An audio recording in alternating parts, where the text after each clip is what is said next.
Me ollaan täällä Piron seminaarissa ja mulla on Tiiu tässä edessä. Ja mitä sä oot saanut tältä seminaarilta tänään ja eilen? Helpommin kysytä, mitä mä en ole saanut.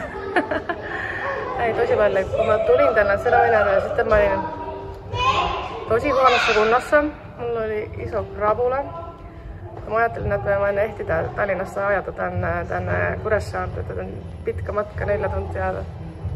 Mutta kuitenkin täällä mä olin illalla. Sitten kun mä tässä rukoilettu, sen jälkeen taas kuulin Jumalan ääntä. Taas tunnen itseä vapaaksi. Ja suosittelen tätä, että kun teillä on vaikeus, minkä ja puhuke jonkun kanssa.